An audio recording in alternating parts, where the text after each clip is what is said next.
right now, in this precise moment, there's a part of you that you've been refusing to acknowledge. A hidden fragment of your personality, so powerful, so raw, that your conscious mind has built walls around it. And here's what makes this truly fascinating. That rejected piece isn't your weakness. It's your greatest untapped strength, waiting in the darkness. We spend our entire existence crafting the perfect image, the successful professional, the caring friend, the reliable partner. We polish these masks until they shine. But what about everything we left behind? What about the parts we buried because society told us they were too much, too dark, too intense, too wild? Today, we're going to excavate what you've hidden, not through complicated theories or academic lectures. We're going deeper. We're using the one language that bypasses your defenses entirely, the language of your unconscious mind. Before we continue, I need to know something about you. When you're alone and no one's watching, do you feel more energized or more drained? Drop a 1 in the comments if solitude recharges you. Type 2 if being alone feels like punishment. This matters more than you realize, and I'll explain why in a moment. Now, take a slow breath. What you're about to discover isn't entertainment. This is archaeological work on your own psyche, a carefully designed excavation that will reveal what your unconscious has been desperately trying to show you.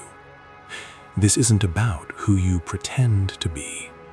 This is about meeting the stranger living inside your own skin. One critical thing before we begin. Creating psychological content that actually transforms lives requires months of research, writing, and refinement. If this journey speaks to you, the single most powerful way to support this work is hitting that subscribe button and turning on notifications. It ensures you never miss the next level of this exploration. Your support, quite literally, makes this possible. Close your eyes. I want you to imagine you're standing at the edge of a dense forest at twilight, the boundary between day and night, between the known and unknown. As you step forward, the trees open into a clearing, and there, illuminated by pale moonlight, you see 4 paths stretching into darkness. Each path has a guardian, a symbolic figure standing at its entrance. Open your eyes. Look at these 4 figures. Don't analyze. Don't rationalize. Which one pulls at something deep inside you? If your attention locked onto the lone wolf standing silent and watchful on the first path, your unconscious just revealed something most people spend their entire lives avoiding. You carry what depth psychology calls the outcast shadow. And before you resist that word, understand this. The outcast isn't the victim. The outcast is the truth teller who got exiled for refusing to play along. Right now, deep in your psyche, there's a part of you that feels fundamentally different from everyone around you. Not better, not worse, just separate. like you're operating on a frequency others can't quite tune into. You've probably felt this since childhood, that strange sensation of watching human behavior from the outside, understanding the rules of the game, but never quite feeling like you belong in it. Here's what your unconscious is trying to tell you. That feeling of alienation isn't a flaw. It's a gift you haven't fully claimed yet. The wolf doesn't travel in packs because it's broken. It travels alone because it sees what the pack cannot see. It hears what the crowd cannot hear. Your differentness isn't something to overcome. It's your primary instrument for navigating reality. But there's a shadow side to this gift. The danger of choosing the wolf is spiritual arrogance. Convincing yourself that because you feel separate, you're somehow superior. That because you see through society's illusions, you're above human connection. This is the trap. The wolf's power isn't in permanent isolation. It's in the capacity to stand alone when truth requires it, while still remaining open to authentic connection. You're being called to embrace your uniqueness without weaponizing it, to honor your solitary nature without making it an identity. The question your unconscious is asking, can you be different without making others wrong for being themselves? Now, if you felt drawn to the cloaked figure holding the broken mirror on the second path, listen carefully, because what I am about to tell you will explain patterns you've been living but couldn't name. You carry the wounded healer shadow, and this changes everything about how you move through the world. Somewhere in your past, something broke you, not bent you, broke you, shattered you into pieces that you've spent years carefully reassembling. And here's the profound part. Instead of hiding those cracks, instead of pretending you were never broken, you learned to transform your wounds into wisdom. Your pain became your medicine. Your trauma became your teacher. People are drawn to you, often without understanding why. They sense something in your presence, a quality of having walked through fire and emerged not hardened, but somehow softer, more human, more real. You understand suffering not as a concept, but as lived experience. When someone shares their pain with you, they feel truly seen, because you're not offering sympathy from a distance. You're offering companionship from someone who knows that territory intimately. But here's where your shadow hides. You may have unconsciously structured your entire identity around being wounded. The helper who cannot receive help, the healer who refuses to be healed, the strong one who secretly believes they must remain broken to remain valuable. Your unconscious is issuing a challenge. What would happen if you actually completed your healing?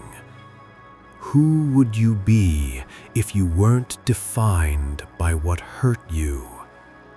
The broken mirror doesn't need to stay broken to reflect truth. Sometimes the deepest healing is allowing yourself to become whole again. I want to pause here because something significant just happened. If you've made it this far, you're doing more than watching content. You're engaging in genuine psychological work. Most people scroll past anything that requires real self-reflection. The fact that you're still here means you're serious about understanding yourself. Make sure you're subscribed, because what's coming next goes even deeper, and you won't want to miss where this leads. If the wild, dancing flame on the third path captured your attention, your unconscious just revealed the most volatile, most powerful, and most dangerous shadow archetype. You carry the creative destroyer shadow, and most people who carry this spend their entire lives either suppressing it or being controlled by it. Here's what this means. There's a force inside you that refuses to be tamed, refuses to be domesticated, refuses to fit into the neat categories society prepared for you. This isn't rebellion for rebellion's sake. This is a fundamental rejection of everything inauthentic, everything stagnant, everything that pretends to be alive but is actually dying from the inside. You feel it, don't you? That restless energy that makes comfortable situations feel suffocating. That voice that looks at stable, predictable life structures and thinks, this isn't living, this is slow death. You're not designed for maintenance, you're designed for transformation, for burning down what no longer serves and creating something new from the ashes. This shadow gives you tremendous creative power, the capacity to see possibilities where others see only limitations, the courage to destroy your own creations when they become prisons, the willingness to walk away from security when your soul demands evolution. Artists carry this shadow. Entrepreneurs carry this shadow. Anyone who ever changed their field carries this shadow. But the danger is real and immediate. Destruction without construction. Burning bridges without building new ones. Chaos without vision. The flame that consumes everything, including itself. You might recognize this pattern in your life. The relationship you ended because it felt constraining. The career you abandoned because it felt dead. The city you left because it felt too small. Were those acts of liberation or acts of running? Your unconscious is asking a crucial question. Can you learn to channel this destructive energy into creative transformation instead of simple demolition? Can you burn away the old while simultaneously building the new? The true master of this shadow doesn't just tear down temples, they architect cathedrals in the ruins. And this brings us to the fourth and final path, the one that many fear to choose because it represents the shadow most people would rather die than acknowledge. If you were drawn to the crowned figure sitting alone on a throne in complete darkness on the fourth path, I need you to hear this without judgment, because what I'm about to reveal will challenge everything you've been taught about humility, ego, and power. You carry the sovereign shadow, and our culture has spent centuries teaching you to fear it.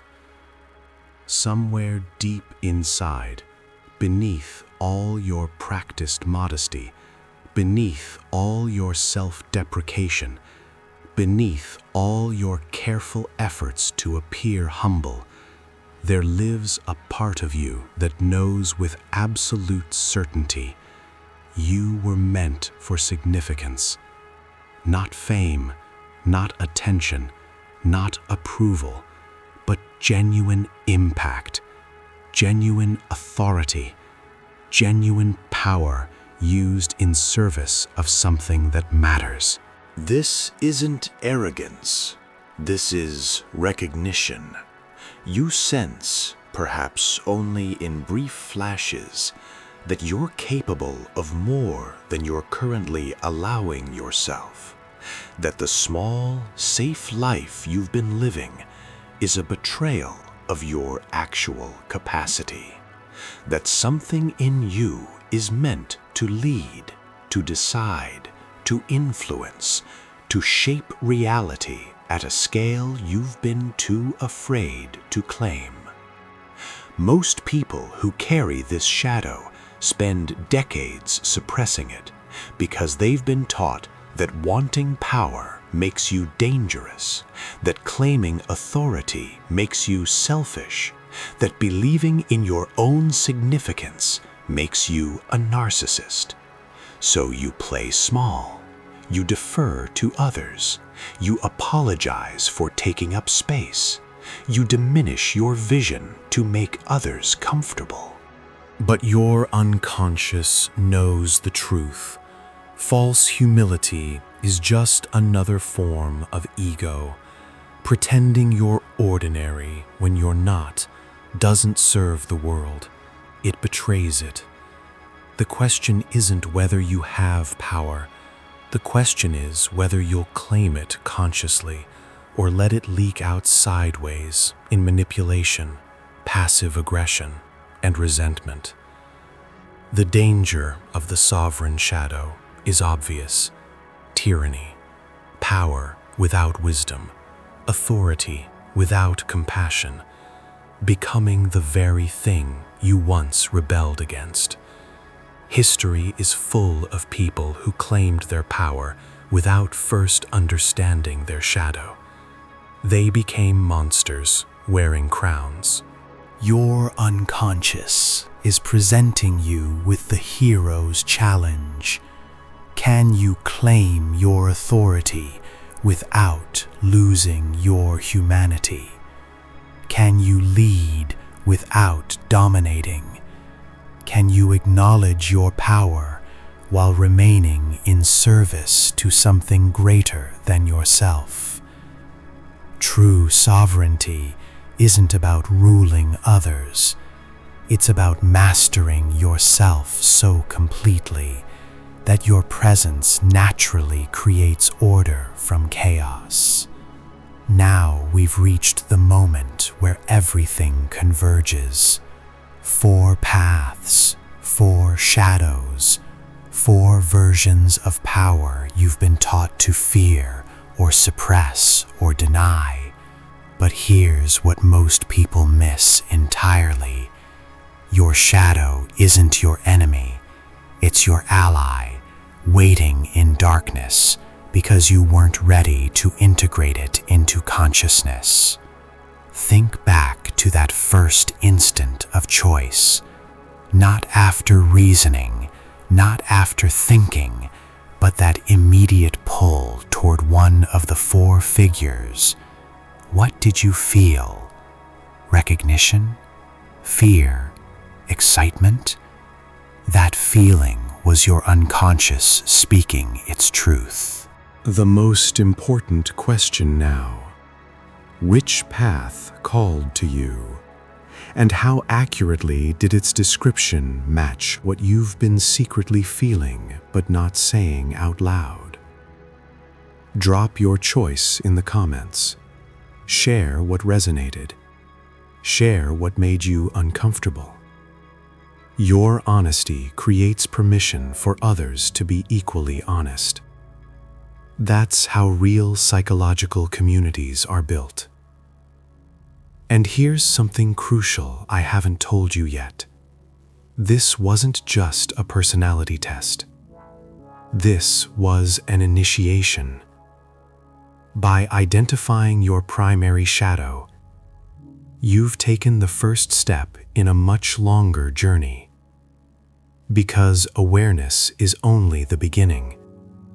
Integration is the work that transforms everything. If this exploration revealed something true about yourself, if you felt that strange combination of exposure and relief that comes from being truly seen, then you need to subscribe right now, because this is only the surface level. There are deeper chambers waiting, shadow work that goes into territories most psychological content never touches, tools for integrating what you've discovered today, and you won't want to miss what comes next. Thank you for having the courage to look at what most people spend their entire lives avoiding. Thank you for choosing depth over distraction. Thank you for being here. Your shadow isn't waiting to destroy you, it's waiting to complete you. And that journey begins the moment you stop running from what you've been hiding from yourself. Until we meet again in the next exploration, remember this: wholeness doesn't come from being perfect. It comes from becoming integrated. Every piece, light and dark, claimed and conscious. The path forward is through the shadow, and you've already taken the first step.